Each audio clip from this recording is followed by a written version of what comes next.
just something infinitely fantastic about opening up old used guitar cases. It was nice. Ah, but interesting. It's so much better.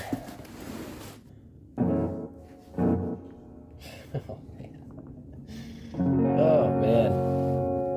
Yeah, okay. So it's a custom case.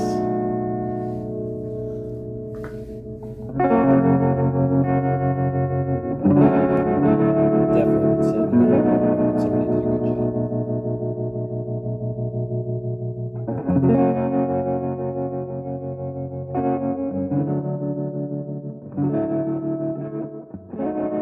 Okay, so we've got this thing out of the box. And we're having a real good close look at it. And this thing is fantastic. This is fantastic. Really digging this thing. It's just checking all the boxes right now. And I'll go ahead and get you started just with the basics. Okay, so first off, what we've got is the finish is not still underneath.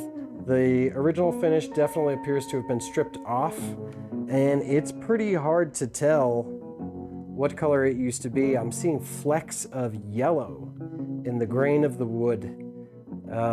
So that could either be an impact, paint transfer from another item to the actual wood where the grain is exposed. Or it could be another finish. This thing might have been refinished more than once. Judging by the edges and the radius of the edges and the quality of the sanding, I'm gonna go out on a limb and say this has only been refinished once. And I'm gonna say that whoever refinished it was pretty experienced with sanding, maybe not as experienced with wet sanding and then buffing paint after it's been finished, but definitely knew to keep the grain light enough to keep from distorting the edges. It's not so bad that I would be immediately compelled to strip it. There's a little part of me that thinks that maybe that paint might need to stay put. It's part of this guitar's history. So what we could do is we could always get rid of this outside perimeter, wet sand the center of it, get it really glassy, and then assemble everything after it's been cleaned up, and just correct some of the issues with the paint, because there are some parts of the paint where it's a bit lackluster. The neck's been sprayed front and back. They taped off the binding, but unfortunately when they pulled the tape off, they didn't pull it all off. And I can see traces of the masking tape that are trapped under the paint, and the paint has shrunken the tape down and into that groove, almost kind of self-filling itself. The frets have been replaced.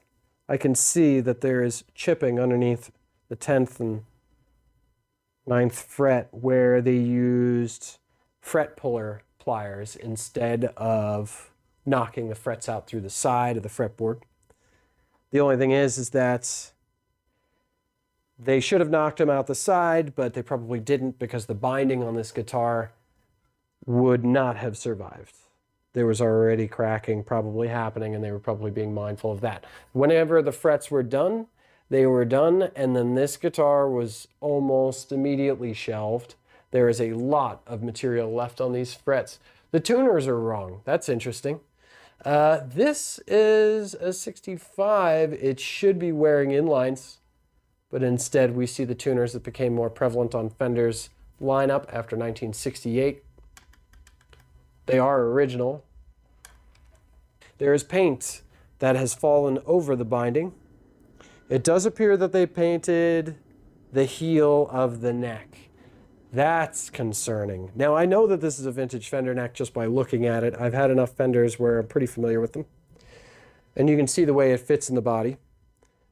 But I would really like to be able to get access to that date stamp, which hopefully is still intact, because if that date stamp is missing, we are not going to be able to really conclusively prove that this is one unit. It still has the neck plate with the serial number. Switches look all original, and the bridge is completely wrong. It's a harmonica bridge off of what looks like a ES 355 from the 1970s. I will have to take that off and have a good look around. But the bridge has got nickel-plated screws on both sides, dual adjustable screws. Pickups are original. Covers are original. It's a completely intact guitar. Whoever had this, they bought it and they used it. But despite its mods and the snap reflex to assume that this guitar was abused, it wasn't, actually. Someone cared for it. It's got a really good neck. It's a thinner neck than I thought it would have had. I thought it would have been more substantial. Kind of wide. It almost feels kind of like an SG vibe when you get up around the 7th and 8th fret. Super flat and super wide. No Epiphone shoulders, though, thank God. Yeah, I mean, it's this thing is just going to be awesome. This thing's going to be awesome. So that's what we're going to be working on today. We're going to be working on this guy. And let's get him to the bench and start taking some stuff apart and have some fun, huh?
To scratch the finish off of the headstock.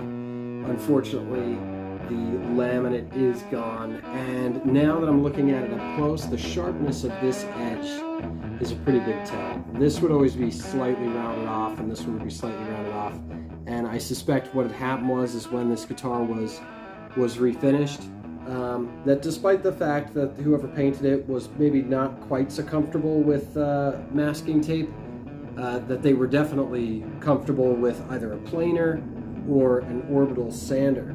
And judging by the color of the finish right here, as it stands against there, there's a bit of yellow there, which tells me that probably there's some remaining nitro right here, and for some strange reason, they decided to completely sand off the laminate.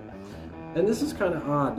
You know, I haven't seen those keystones pop up so early on a 65, but there are no screw holes for an inline.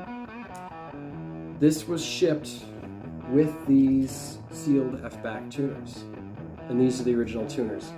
So unfortunately, we are not going to be able to retain the use of the actual tuners that came originally on it. We're going to have to get some repros, but we could always take the original tuners and soak them in oil, then let them drip dry, and then, you know, bag them up. So if somebody wanted to try to rebuild them later on, or see if maybe by way of lubrication they can get them to come back to life, then they can always do that.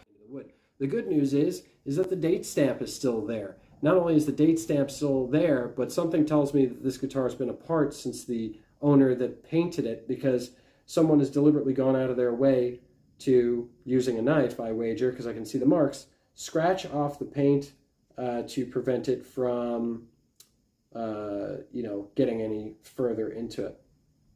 We do have a 1965 date stamp. We also have some little bit of breakage around the binding to the fretboard, lower side here. Fretboard's really clean. It looks like it might have been resurfaced at some point. There are some scratches around the base of the heel on the rosewood that don't look factory. And but other than that, it's in really good shape. The one thing that's making me a little queasy is that this truss rod adjustment screw is not completely out, but it's backed out a little bit more than I would like. So I'm actually going to pull this off, and we're going to have a quick look at what we're staring at, because that is one thing that could potentially really do in this project if the neck is done. You know, back in the 1960s and 70s and 80s when I was a youngster, truss rod tech was kind of a lost art to us little runts that were running around and scooping up Japanese lawsuits out of the garbage when, you know, grandma realized that little Bobby didn't want to play it anymore in New York. So, you know, a lot of us back then didn't have the wealth of knowledge that you have now with the internet, where you can go on YouTube and basically learn how to make a flambe, or, you know, how to fix your car, or how to draw a cute picture of an elephant or something like that. You know, you didn't have that back then. So you were really on your own. So if you didn't understand righty-tighty, lefty-loosey, you could adjust your truss rod right to the point where it didn't work anymore. Okay, I'm picking up some tension. It's just a little bit. All the action seems smooth. This truss rod's fine. Somebody had backed out the adjuster just to get it out of the way when they were scraping paint. God bless him for it. Okay, so here you can see that we've got the factory neck shim is right there. I can see the edge of it just up against, and I bet you if I just get beneath it and apply a bit of pressure, there she goes. Okay. Even though it's not an original guitar, and we're going for an original look, the truth of it is that that is something that we don't want to mess with. We don't want to mess with the story there, and we want to be respectful to the instrument and to the people who had it before us. So we're going to leave that alone. We're going to leave that alone. But the rest of this, let's get a little further into it. Let's see what we got going on here. Okay, so here we go. We've got everything apart. And immediately this thing's already starting to reveal a lot of different stuff. I've pulled all the screws out of the pickguard. Nice pickguard, by the way. These nitrate guards, yeah, don't smoke near them because they'll go on fire and kill you, but they're quite striking. And the arrangement of the white, black, white, super wide, you know, bevel on these is something that I always really appreciate. It's one of the things that reissues just never seem to get. They always go for that contemporary pickguard material. And they could make plastic that looks like nitrate. I think that they just don't choose to do so unless you're talking about a custom shop or something that's coming out of Gibson's historic line. But we do start to see immediately a couple different tells. Number one, we've got about 2 or 3 different shades going on here in the neck pocket. And you can see right there that we've got a bit of yellow and some bare wood, but we've also got some white and we've got some black here. Now, all of this kind of looks like we're looking at a sunburst model. We don't really know what color it was absolutely, but that would be a big tell right there. You know, these used to benefit a lot from a little bit of a tilt back in the neck, and Fender never really routed them that way. So in hindsight, they started using a shim. Now on that Made in Mexico Jag that we did the review on a couple weeks ago, they don't have the shim because they actually have a tilt back pocket, and the necks are designed that way. I prefer it this way. If you want to run it flat and have the bridge just absolutely sitting on the pickguard, you can, or you can put the shim back in, or you could use additional shims. But in the meantime, we're going to put that aside because I don't want to lose that. I'm trying to keep everything that goes with this guitar with this guitar. So let's go ahead and have a look under the pickguard. Okay, so we have factory tin plate, shielding. Get that out of the way. Pickguard's in really nice shape, by the way. A great rounded edge right here. I think this is going to benefit a lot from just being cleaned up, buffed back. It'll bring out some of the clarity and some of the depth from the tortoiseshell. Okay, so immediately I'm seeing blue paint right around the base of the pickups. Right there, and right there. So what that's actually telling me is that whoever painted this thing, they did a pretty decent job as far as, you know, backyard, you know, middle of nowhere type of vibe. But luckily, they didn't pull the electrics. Now, you'd find a lot of people with a refinish would actually have a grievance with that. I don't. The reason is that it means that all these shielding plates are completely unfinished. They haven't been painted over. I'm seeing another set of initials right here. BOS again. So whoever this fellow was, he was worried about theft. On the case, there are all these different stickers from all over the place. I'd be willing to wager that whoever owned this, they did a lot of traveling. Another thing is, too, is there's a stamping on the back, which is QQA. Any of you guys who are really familiar with the offsets in the 1960s, chime in, let me know. Is this something that's factory? It looks factory to me. But, you know, I also know that a lot of the factory guards that went under these nitrate guards were usually the full size. Okay, here's another thing I'm noticing. we were thinking sunburst up here because you've got a tricolor here. You've got black, you've got red, and you've got yellow, a very thin, translucent yellow that's sitting above the grain. It's not filling the grain, but it's tinting it. And I figured must be a sunburst guitar. But now I'm seeing something different. I'm starting to see a little bit of white here. There's Olympic white right there. And it's just over here too. Just about there, you can start to see the Olympic white poke through. So let's take it a step further.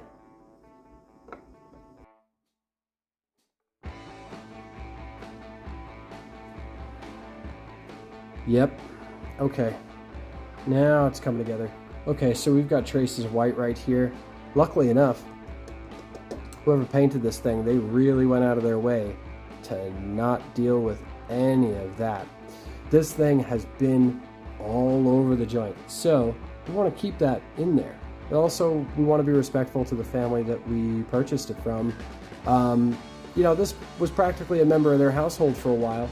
Anything that sits around your household for 30 or 40 years and is still there, well, you must like it, because otherwise you would have chucked it by now. And this substantiates that link. This is part of this guitar's story. And far be it from me to stifle this thing's flair and try to alter its lineage. At this point, this is not just a piece of product. This is not just a device that you buy. It's an instrument that people use for expression, that we use for expression. And we want to make sure that we are being respectful of the individual who took the time out to pull that neck off and put their initials down there and do it in a place where a thief might not commonly find it. Okay, so if we're looking over here, we are seeing some very, very original looking cloth braided pull wire. We have the original shielding on the inside, and here we have our Olympic white. So this was an Olympic white 1965 bound neck transitional with new F-style tuners.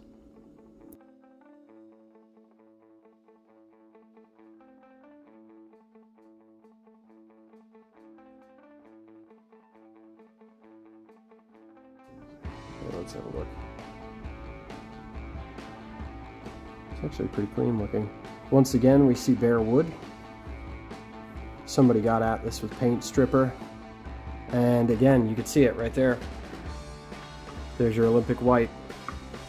Luckily enough, ironically, they painted this with all of the gear on it. You can see some overspray right here, just underneath my thumbnail. And as we had mentioned before, we had found some paint on the lower half of the pickup. So they had taped off all of the electrics, just taped off the recesses and the pickups, pulled the pickguard, and sprayed right over it after they had had it prepped. It's not too bad. Oh.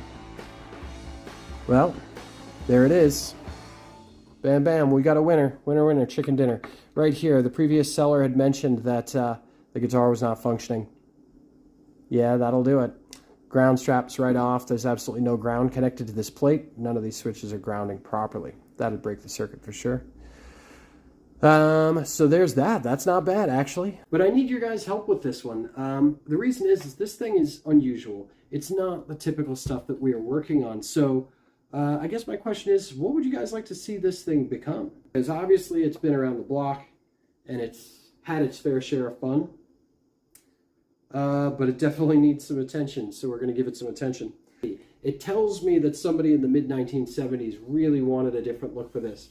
You know, Olympic white was probably chipping, it probably had tons of checking in it. Then somebody turned around and said, hey, you want to know what? I want to build my dream guitar, and I want to build it out of this. Can't fight them for it. You know, in 1975, these guitars were cheap as hell. Even in 1995, you know, just when Nirvana came out, then they started to go up. But I still remember when you could buy a 1962 or 1963 Fender Jag for $900 in a pawn shop. A guitar that nowadays would be, you know, 10 grand. So, you know, back then, it's totally forgivable that somebody would decide to paint the heck out of this thing and make it their own. Why not? Absolutely. So do we keep it that way? Do I knock this light blue off the corners? Do I give it a wet sand? Do I dismantle it, clean it, buff the purple back?